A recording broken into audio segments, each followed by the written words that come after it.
नमस्कार, अनादि टीवी देख रहे हैं आप और मैं हूं आपके साथ नैन्सी शर्मा। तो इस वक्त की बड़ी खबर आर्थिक राजधानी इंदौर से, जहां कांग्रेस के प्रत्याशी अक्षय कांति बम ने अपना नामांकन वापस ले लिया है। ये बड़ी खबर जो आपको बता दें कि अक्षय कांति बम जिन्होंने अपना नामांकन वापस ले लिया, आज आखिरी दिन था नामांकन वापसी का और इस दिन उन्होंने एक बड़ा झटका अपनी ही पार्टी को दिया, यानी कि कांग्रेस को ये बड़ा झटका दिया। जहां आपको बता दें कि उनके इस कदम के बाद से पूरी कांग्रेस में फिलहाल खलबली मची हुई है। पूरी कांग्रेस में हड़बड़ाहट है कि आखिरकार अक्षय कांति बम ने ये कदम क्यों उठाया। कैलाश विजयवर्गीय ने सोशल मीडिया पर ये पोस्ट भी किया है। अक्षय कांति बम के नामांकन वापस लेने के बाद उन्होंने पोस्ट किया और उस पोस्ट में उन्होंने अक्षय कांति बम का बीजेपी में स्वागत किया है। यानी कि अभी ऑफिशियली कोई घोषणा नहीं हुई है कि वे बीजेपी में शामिल होंगे या नहीं होंगे, लेकिन अनौपचारिक रूप से अगर हम देखें तो कैलाश विजयवर्गीय का अपने सोशल मीडिया पर यह पोस्ट कर देना भर ही इस बात का संदेश दे देता है कि अक्षय कांति बम बीजेपी में जा सकते हैं। यह बड़ा झटका कांग्रेस के लिए इसलिए भी है चूंकि लोकसभा का चुनाव अब चरम पर है। तीसरे चरण का चुनाव होना है, 2 चरण संपन्न हो चुके हैं और ऐसे में अक्षय कांति बम का ये फैसला कांग्रेस के लिए घातक साबित हो सकता है। क्योंकि इंदौर से पहले ही कांग्रेस को प्रत्याशी नहीं मिल रहा था, लेकिन उसके बाद में जीतू पटवारी ने इनका नाम सजेस्ट किया, इनका नाम बताया और अब अक्षय कांति बम ने अपनी ही पार्टी के साथ ये बड़ा धोखा दिया, एक तरह से कह सकते हैं इसे धोखा दिया, जहां उन्होंने अपनी ही पार्टी से जो नामांकन फॉर्म भरा था उसे अब वापस ले लिया है। नामांकन वापसी का आवेदन स्वयं आकर दिया गया है, उसमें उनके हस्ताक्षर का मिलान भी कराया गया है और साथ साथ प्रॉपर वीडियोग्राफी भी इसी कराई गई। सर, उन्होंने 3 नामांकन फॉर्म दाखिल किए थे, क्या तीनों वो देखिए, इसमें जो नियम होता है कि जितने भी नामांकन पत्र दाखिल होते हैं स्क्रूटनी सभी की करी जाती है, उनको योग्य या अयोग्य या स्वीकृत या अस्वीकृत घोषित किया जाता है। लेकिन अंत में जो कैंडिडेट है उनका केवल एक ही नॉमिनेशन पत्र के आधार पर जो उम्मीदवारी है उसको संज्ञान में लिया जाता है। इसलिए ये चीज जो है वो तीनों जो नामांकन पत्र उन पर लगता है। सर, क्या इन्होंने बी फॉर्म जमा किया था जब नामांकन के साथ? नामांकन के समय इनके सारे दस्तावेज कंप्लीट थे, इसीलिए स्क्रूटनी के समय इनको वैध पाया गया था, उसी आधार पर उनकी। सर, इसमें एक चीज और सर जानना चाहेंगे कि क्या मतलब अब जो है आखिरी दिन है आज, तो अभी तक सर क्या स्थिति है, कुछ यही बता पाएंगे आप कितने नाम? देखिए, जैसा मैंने बताया कि 23 कैंडिडेट टोटल थे, उनमें से अभी तक 3 कैंडिडेट्स के द्वारा नाम वापसी करी। तो ये बड़ा फैसला अक्षय कांति बम के द्वारा आज लिया गया, जब नामांकन वापसी की आखिरी तारीख थी। और ये तस्वीर देखिए, इस तस्वीर में वो 3 चेहरे, एक तरफ कैलाश विजयवर्गीय अक्षय कांति बम और दूसरी तरफ रमेश मेंदोला, जो कि खुद उनके साथ अक्षय कांति बम के साथ वहां कार्यालय पहुंचे थे। और अक्षय कांति बम जब नामांकन वापस ले रहे थे उस समय रमेश मेंदोला भी उनके साथ ही मौजूद थे।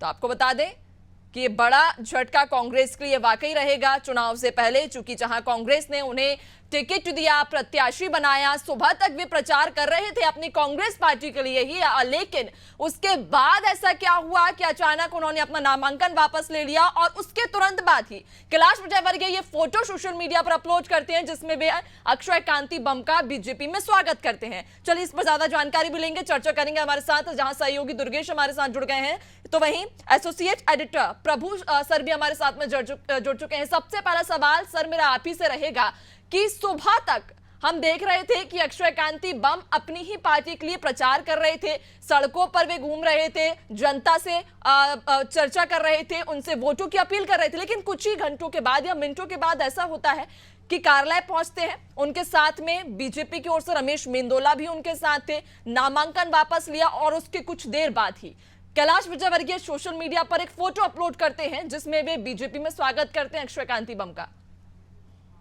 बिल्कुल नैन्सी, ये एपिसोड कांग्रेस के लिए नया नहीं है। मध्य प्रदेश में पहले 2014 के चुनाव में भी एपिसोड हो चुका है, जब कांग्रेस कैंडिडेट भागीरथ प्रसाद उनको कांग्रेस ने कैंडिडेट डिक्लेयर किया और उसके बाद अगले दिन उन्होंने भारतीय जनता पार्टी ज्वाइन कर ली थी और बीजेपी से वो चुनाव लड़कर सांसद बने।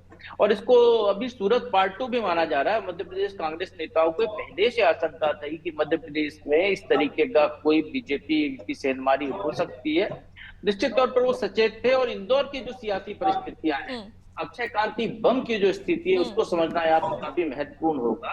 वो पेशे से बिल्डर हैं, वो एजुकेशन के भी उनके कुछ इंस्टीट्यूट चल रहे हैं, बिजनेसमैन है, 78 करोड़ की तो उनकी अपनी निजी संपत्ति उन्होंने घोषित की है। उनके खिलाफ एक पुराना कोई हत्या के प्रयास का मामला चल रहा था जिसमें अभी हाल ही में 307 की धारा जोड़ी गई है।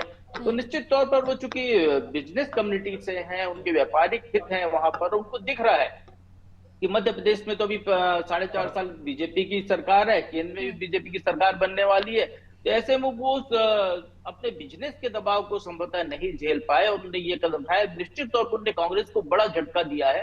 ये कहे भीतर घात नहीं, ये खुला घात उनका है कि कांग्रेस यदि वो 3 दिन पहले ये काम कर सकते थे तो कांग्रेस कोई दूसरा कैंडिडेट उतार देती, लेकिन इसके लिए बिल्कुल सूरत की तरह इंतजार किया गया। जो सूरत में हुआ वही मध्य प्रदेश में दोहराने की कोशिश है। जो पूरी रणनीतिकार है कैलाश विजयवर्गीय बीजेपी के, जो कि पूरी कमान संभाले हुए थे, ये उनकी रणनीति का हिस्सा था कि अक्षय कांति बम को ऐसे मौके पर नाम वापस कराया जाए जब कांग्रेस के पास उम्मीदवार उतारने का विकल्प ही ना बचे।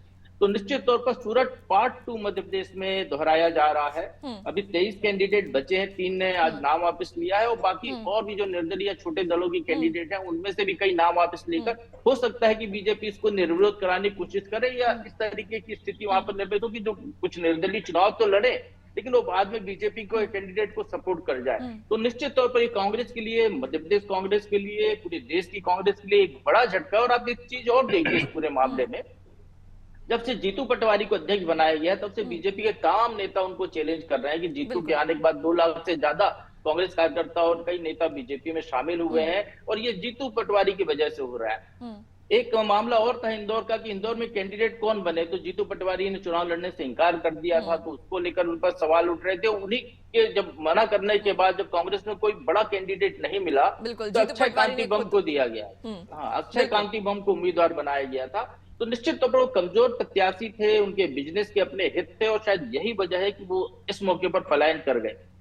बिल्कुल। और जिस तरह से आपने भी अभी जिक्र किया कि इंदौर से जब नाम चला कि किसे प्रत्याशी घोषित किया जाए तो जीतू पटवारी पीछे हट गए, फिर उसके बाद जीतू पटवारी ने ही अक्षय कांति बम का नाम सामने रखा था। और जिस तरह से आपने 307 की बात की कि उनके पहले उनके पर हत्या का जो प्रकरण है वो दर्ज किया गया था, हालांकि वो मामला बहुत पुराना है, 17 साल पुराना वो मामला था, लेकिन अभी बीजेपी उसको खुरेद कर लेकर सामने आई थी और उसमें 307 की धारा जुड़वाई गई। 4 दिन पहले की ही बात है जब उनका नामांकन लगभग रद्द होने ही वाला था, लेकिन उसके बाद भी कांग्रेस डटी रही, उनके लिए लड़ती रही। लेकिन अंतिम समय जब आज नामांकन की आखिरी तारीख आई, उसी दिन अक्षय कांति बम ने पार्टी को एक तरह से धोखा दे दिया और अब ये कहा जा रहा है कि वे बीजेपी में शामिल हो सकते हैं। अगर ऐसा होता है, अगर वे बीजेपी में जाते हैं तो क्या इसे हम उनका कोई निजी स्वार्थ माने या इसे हम ये कहें कि उनकी मजबूरी है बीजेपी में जाना या उनका कोई निजी स्वार्थ है? देखिए नैन्सी, उनकी मजबूरी होगा बीजेपी में जाना। निश्चित तौर पर बीजेपी यदि उनको पहले उम्मीदवार बनाती तो कांग्रेस का टिकट लेते ही नहीं, वो ठुकरा चुके होते। उनको क्योंकि अपने बिजनेस व्यापारिक हितों को देखते हुए थोड़ा सा राजनीतिक दखल की जरूरत है, इसीलिए वो इंदौर 4 से टिकट मांग रहे थे विधानसभा चुनाव में, जो कि बीजेपी की अयोध्या कही जाती है, वहां से कोई चुनाव जीत ही नहीं सकता है इस बीजेपी के खिलाफ, ऐसी स्थिति इंदौर के लोग कहते हैं। तो वहां पे उनको जो टिकट नहीं मिला तो उसकी भरपाई कांग्रेस ने यहाँ की, क्योंकि उनके पास कोई बड़ा उम्मीदवार चुनाव लड़ने के लिए कोई बड़ा नेता तैयार हो ही नहीं रहा था इंदौर से चुनाव लड़ने के लिए। ऐसे में ये चूंकि दिग्विजय सिंह के करीबी भी माने जाते हैं, तो एक तरीके से कहें कि बीजेपी के जो रणनीतिकार हैं, जो अमित शाह के खास सिपाही सलाह रहे हैं कैलाश विजयवर्गीय, जो इस तरीके की रणनीतियां बनाने में खासे माहिर हैं, इसलिए बीजेपी उनको कई राज्यों के चुनाव में प्रबंधन का जिम्मा दे चुकी है। छिंदवाड़ा में भी उन्होंने यही किया कि पूरी की लगभग कांग्रेस को जो आदेश जाता साफ कर दिया, छिंदवाड़ा में तमाम नेता वो बीजेपी में जाए, कमलनाथ के करीबियों को, वही रणनीति के तहत उन्होंने यहाँ पर भी ये किया। और एक तरीके से ये कहें कि इस पूरे मामले बनकर उभर कर सामने आ रहे हैं।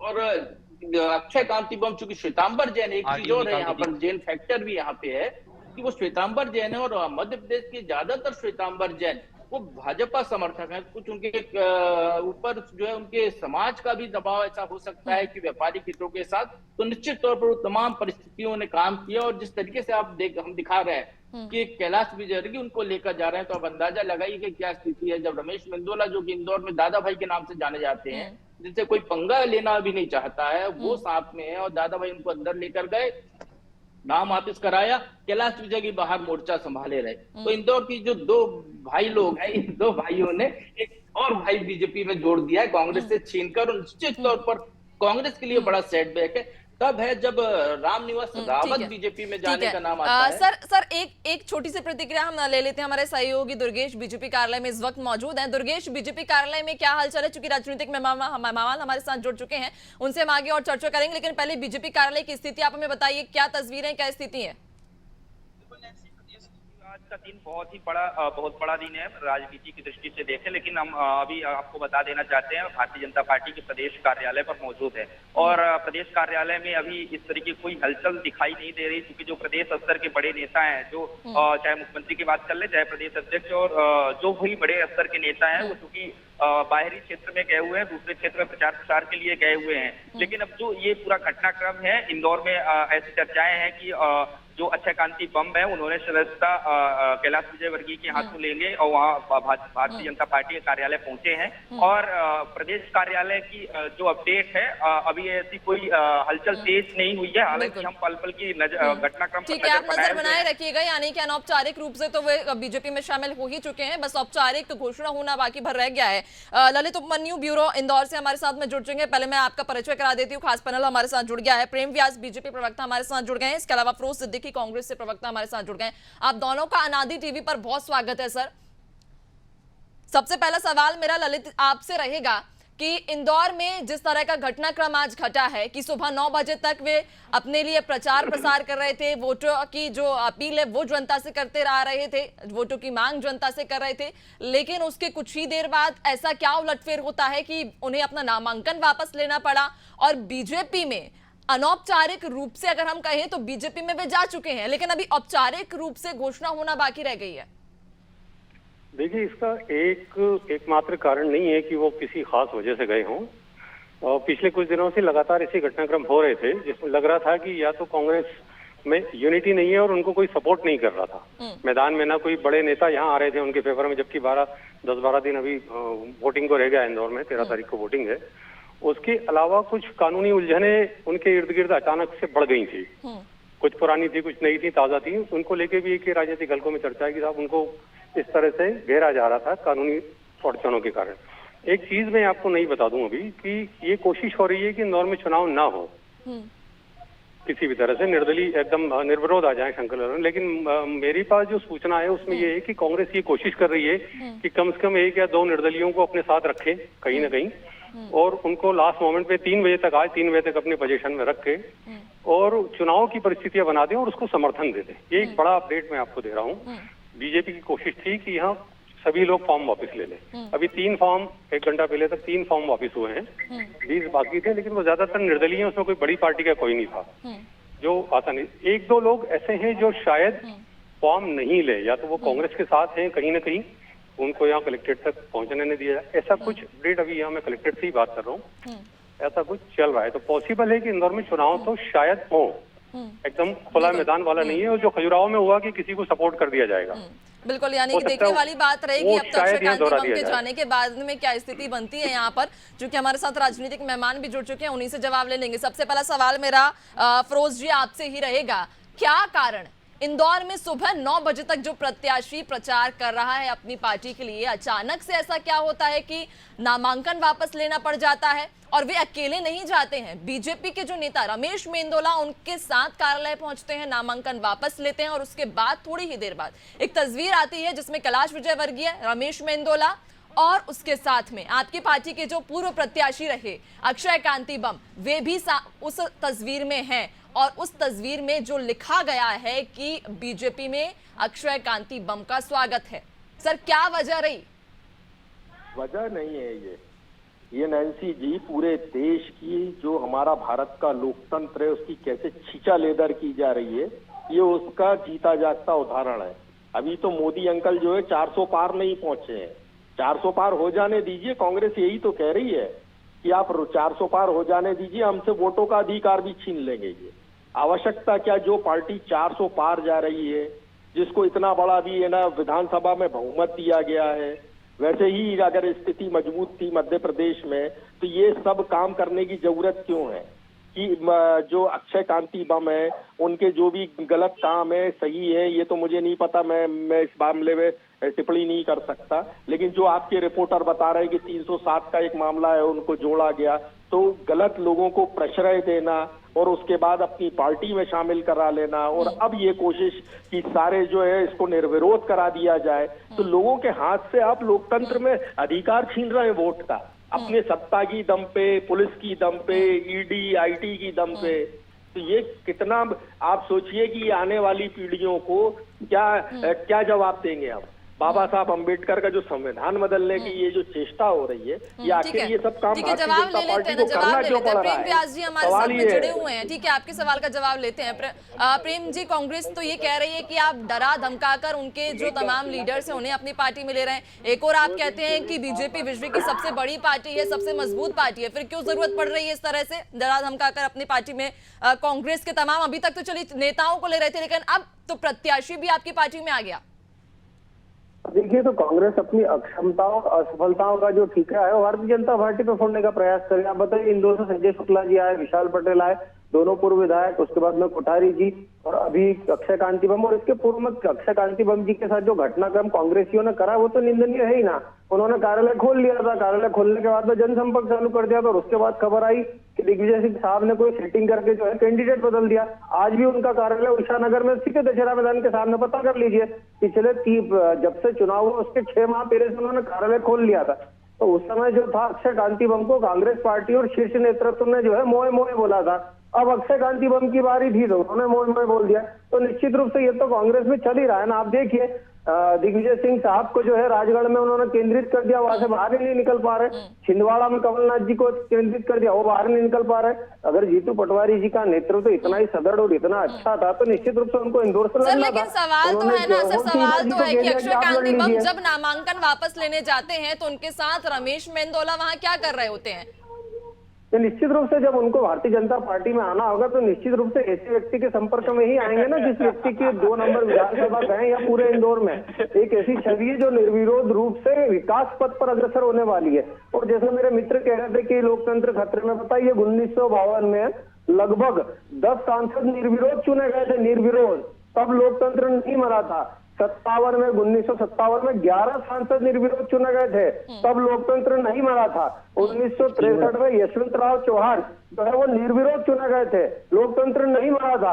1971 में जो पीएम शहीद लक्षद्वीप से वे निर्विरोध चुने गए थे, लोकतंत्र नहीं मरा। प्रेमलाल चौहान 73 करोड़ मतों से निर्विरोध। उसके बाद में 1980 एनसी के नेता फारूक अब्दुल्ला निर्विरोध। उसके बाद में आज सर इंदौर की ही बात करेंगे, सर इंदौर की बात करेंगे। इंदौर में क्या हुआ है? प्रभु जी, आप अगर कोई सवाल लेना चाहें प्रभु सर तो आप ले सकते हैं। देखिए, जो फिरोज जी कह रहे थे कि लोकतंत्र खत्म कर देंगे, 400 पार चले जाएंगे तो लोगों को वोट के अधिकार छीन लेंगे, तो राजीव गांधी जब प्रधानमंत्री बने थे तब भी 4 से 14 सीटें करीब कांग्रेस जीती थी, तो क्या लोकतंत्र खत्म कर दिया गया था? यहाँ फिरोज जी से सवाल यह है मेरा कि आपकी पार्टी में ऐसी क्या कमी कि आपकी पार्टी को कैंडिडेट छोड़कर बार बार चले जाते हैं? मध्य प्रदेश में भागीरथ प्रसाद चले गए थे, अब ये चले गए। कम से कम आप कैंडिडेट उसकी आस्था विचारधारा से तो जोड़ करके, जो कांग्रेस 140 साल पुरानी पार्टी अपने आप को कहती है विचारधारा जुड़ा दल है, जिसने आजादी की लड़ाई लड़ी, तब तो अंग्रेजों के साथ छोड़कर नहीं भगे लोग। अब क्यों भग रहे हैं? कहीं ना कहीं तो कांग्रेस संगठन की नींव कमजोर है। आपने इंदौर में कैंडिडेट नहीं मिल रहा था, सवाल थे आपके अध्यक्ष लगते, यदि जीतू पटवारी तो शायद उसको बीजेपी न ले पाती क्योंकि वो कमिटेड है। तो आप ऐसे लोगों का चुनाव क्यों करते हैं कैंडिडेट बनाने के लिए? और दूसरी बात यह है, क्या आप जो कह रहे हैं कि तो अक्षय कांति बम के जाने की, तो भाई उसको यदि कई मामले दर्ज थे तो आप पहले क्यों नहीं स्क्रूटनी किया? आप कम से कम अच्छा मजबूत कैंडिडेट उतारते, जांच पड़ताल कर लेते, स्वच्छ छवि का उतारते, तो शायद आप ज्यादा मजबूत होते। प्रभु जी, ये बताइए, पूरे देश में बहुत सारी अलग अलग राज्यों में अलग अलग पार्टियों की सरकार है और बहुत मजबूत सरकार है। पूरे देशों में, पूरे राज्यों में कहीं ऐसा काम हो रहा है? ये सिर्फ जहां भी काम हो रहा है भारतीय जनता पार्टी कहते हैं कि वॉशिंग मशीन में धुल गया तो वो गंदा क्यों रखा है आपने अपने साथ कपड़ा? नहीं, सुनिए ना, क्या अब मेरे पास नोटिस आ जाए कि 1985 में आपने हवाई यात्रा की थी, अब मैं कैसे रोकना बता दूं चाहूंगी, कि मैं मैंने आप सभी को रोकना तो चाहूंगी आपकी क्योंकि ज्वाइन इसी से करने ही की जुड़ी हुई क्या एक जरूरत बड़ी खबर हमारे पास में आई है, एक बड़ा अपडेट हमारे पास में आया है। आपको वो अपडेट पहले हम बता देते हैं कि आखिरकार वो अपडेट क्या है।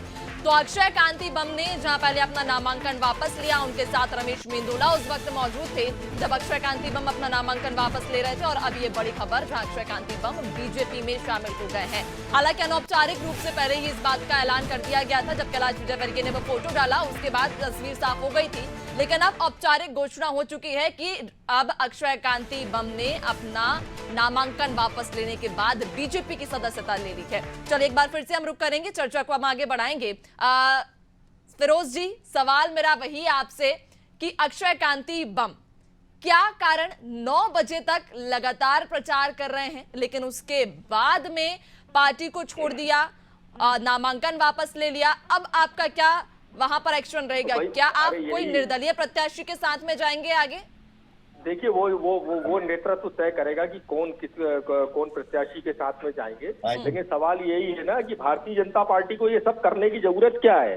क्या कैलाश विजयवर्गीय और अक्षय जो रमेश मेंदोला हैं ये इस काम में लगे हुए हैं कि आपको कौन पार्टी ज्वाइन कर रहा है उसको पकड़ के लेके जाने के लिए? किसी के भी बहकावे में आके चले जाते हैं, पार्टी छोड़ देते ये हैं। बहकावे में आके नहीं चले जाते। अभी आपके 67 पत्रकार अंदर चले गए, तो आप बोलिए कि आपने क्यों पत्रकारिता में उन लोगों को रखा था? 67 पत्रकारों पे लगी है, तिहाड़ जेल में बंद रहे और सुप्रीम कोर्ट ने उन्हें छोड़वाया बाद में। ये क्यों हुआ था? से तो कम है। तो जब आप लोकतंत्र को तोड़ने मरोड़ने लग जाएंगे और सत्ता का जरूरत से ज्यादा इस्तेमाल करने, जी बोलिए। लोकतंत्र संविधान को कोई नहीं बदल सकता। आपके राहुल गांधी ये तो आप ये बताइए ना प्रभु जी, नहीं प्रभु जी ये बताइए ना, प्रभु जी कुछ कह आपने रहे हैं? ऐसा कैंडिडेट दिया, एक मिनट, आपने ऐसा कैंडिडेट दिया जो पार्टी छोड़कर जा रहा है तो उसके साथ 2 समर्थक भी नहीं गए। ये तो बड़ी दुर्भाग्य की बात है इंदौर कांग्रेस के लिए। नहीं यही कांग्रेस में दम है, वो तो हमें पता है ना। ये दम तो देखना है छिंदवाड़ा से लेकर वही तो हम कह रहे हैं ना कि यही तो हमारे कार्यकर्ता। अरे भाई उसके अपने 2 समर्थक नहीं है उस आदमी के, उसको आप कांग्रेस ने लोकसभा का चुनाव लड़ा है, वो लड़ेगा कैसे? लंगड़ा घोड़ा उतार दिया आपने बीजेपी के मजबूत घोड़े के सामने। इससे पहले उनके पिताजी गौ सेवा आयोग के अध्यक्ष रहे, पहले गौ सेवा जो भी रहे हो, आपने उसको विधानसभा टिकट के लायक नहीं समझा। आप उल्टा लोकसभा का टिकट दे दिया। नहीं, आप उल्टा सवाल पूछ रहे। सीधा सवाल ये है कि जो पार्टी 400 पार हो रही है उसको ये सब करने की जरूरत क्या है? वो कैलाश विजयवर्गीय 500 पार भी होने के लिए अगला लक्ष्य रख लेंगे। नहीं तो चाहेंगे कि क्या 500 पार हो जाए हम? नहीं, कैलाश विजयवर्गीय आपको तो उनको रोकना है ना। विपक्ष का दायित्व क्या है? विपक्ष का दायित्व यही तो मैं पूछ रहा हूँ ना, विरोध करना, कमियां गिनाना, बोल लीजिए या मुझे विधानसभा में बोलना। अरे आप लोकतंत्र को ठीक रख के पूरी कांग्रेस को खाली कर दिए जा रहे हैं भाई आप लोग। अरे भाई यही तो पूछिए ना कि कैलाश विजयवर्गीय जैसा नेता क्या इस काम के लिए बचा है कि किसी का नामांकन खारिज कराने जाता है वापस? अरे भैया पूछिए ना। अरे फिरोज जी, जब आप बाहर जाते हैं तो घर में ताला डाल के जाते हैं। चोर तो चोरी से नहीं रोक सकते। अरे भाई साहब, आपको करनी तो अपनी कांग्रेस पार्टी में ताला डाल के बाहर ना निकले। अब आप सही बोले प्रभु जी की चोर जो है वो चोरी घर मजबूत कीजिए आप। अरे यही मैं कह रहा हूँ, चोर कभी अपना घर मजबूत कीजिए। यही मैं कह रहा हूँ ना कि चोर है, चोर ने ताला तोड़ लिया। अब वो ताला तोड़ के अंदर घुसा है चोर, क्योंकि चोर के पास कई सारे हो जा रहे हैं। अब आप सही बोले, अब आपने सही बोला कि जो चोर है वो जो चोर है। अब आप सही बोले ना, मैं आपकी तारीफ कर रहा हूँ। नहीं, कैंडिडेट चोर है। लोकतंत्र को कोई नहीं चोरी कर सकता। भारत का संविधान को कोई नहीं बदल सकता, ना कोई चोरी कर सकता है। हाँ, तो जो लोकतंत्र का चोर है, जैसे जो कैलाश विजयवर्गीय भारतीय जनता पार्टी, वो जो चोर था वो आया आगे और आके चोरी करके ले गया कैंडिडेट को। विधानसभा चुनाव जब बीजेपी के लोगों को ले रहे थे तब की बात बताइए, तब क्या कह रहे थे आप? बताइए, हमने किसका पर्चा खारिज कराया, किसके घर में ईडी की रेड पड़वाई? वो उनकी हिम्मत है भाई कि वो आपका कैंडिडेट, आपका अक्षय बम यदि बम की तरह फूट रहा है तो आप उसको रोक सकते थे ना। आप उसको पर्चा खारिज कराने से रोक सकते थे। समय का अभाव है सर। एक सवाल, बिल्कुल समय का अभाव है सर। एक सवाल मेरा प्रेम व्यास जी से रहेगा। अंतिम सवाल मेरा प्रेम व्यास जी आपसे है कि इंदौर में आप ये कह रहे हैं, दम भर रहे हैं कि इंदौर में बीजेपी भारी बहुमत के साथ जीतेगी, लेकिन क्यों आपको अब कांग्रेस के प्रत्याशी को अपनी पार्टी में लेना पड़ रहा है? देखिए, लेना पड़ना है। हमने कोई भारतीय जनता पार्टी को इतिहास निकाल कर क्रांति बम को रखा हो या कांग्रेसियों को बोला हो, तो निश्चित रूप से जो खाली अपने मंत्री को भेजा था, खाली अपने मंत्री को भेजा के खिलाफ भारतीय जनता पार्टी में आएगा तो उसका स्वागत है। अब ये इनका लोकतंत्र के लोग इनके साथ नहीं रुक रहे, तो ये इनके लोकतंत्र को खतरा है। सवाल तो आप पे खड़े हो रहे हैं कि ईडी-आईटी के डर से आ रहे हैं, चाहे राष्ट्रवादी छवि के खिलाफ हो, चाहे इनके राहुल जी जिस तरह से बयान देते हो, उसके बाद में जो कांग्रेस के कार्यकर्ताओं को पीड़ा होती है, निश्चित रूप से उसके कारण वो भारतीय जनता पार्टी की तरफ ही देखते हैं। आप पूर्व का इतिहास देख लीजिए, मध्य प्रदेश से कितने नेता जुड़े और अभी राष्ट्रीय स्तर के प्रवक्ताओं तक ने यह बात कही कि हमको धर्म विरोधी बयान देने को मजबूर किया जाता था, हिंदू धर्म के खिलाफ बोलने के लिए, राम मंदिर के खिलाफ बोलने के लिए, इसलिए हमने जो है कांग्रेस छोड़ दी। तो निश्चित रूप से कांग्रेस का जो प्रश्न है जनता भी देख रही है और आम कार्यकर्ता भी देख रहे हैं। एक और सवाल मेरा कि अक्षय क्रांति बम के अलावा और भी कई ऐसे बम है जो आने वाले हैं पार्टी में? जी पूछिए, वापस पूछिए सर। अक्षय क्रांति बम के अलावा और भी कोई ऐसे हैं क्या बम जो आने वाले हैं पार्टी में?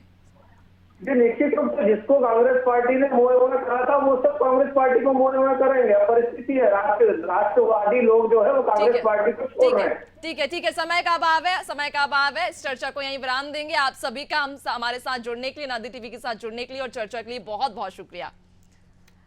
तो आखिरकार कांग्रेस में एक जहां बिखराव की स्थिति देख पा रहे हैं और इंदौर से कुछ बिखराव की ये तस्वीर सामने आई, जहां नामांकन के आखिरी दिन कांग्रेस प्रत्याशी अक्षय क्रांति बम ने नामांकन वापस लिया और ना सिर्फ वापस लिया बल्कि कांग्रेस छोड़ दी और बीजेपी में जाकर अब वे शामिल हो गए हैं। अब इन सब जो आज के घटनाक्रम से कांग्रेस पर कितना असर पड़ेगा, इंदौर में अब कांग्रेस का अगला प्रत्याशी कौन रहेगा या फिर कांग्रेस इंदौर से बिना प्रत्याशी के ही रहेगी, खैर बड़ा सवाल बना रहेगा। देखने वाली बात होगी कांग्रेस का अगला कदम क्या होगा। इस खास बुलेटिन में इतना ही। बने रहिए नादी टीवी के साथ। नमस्कार।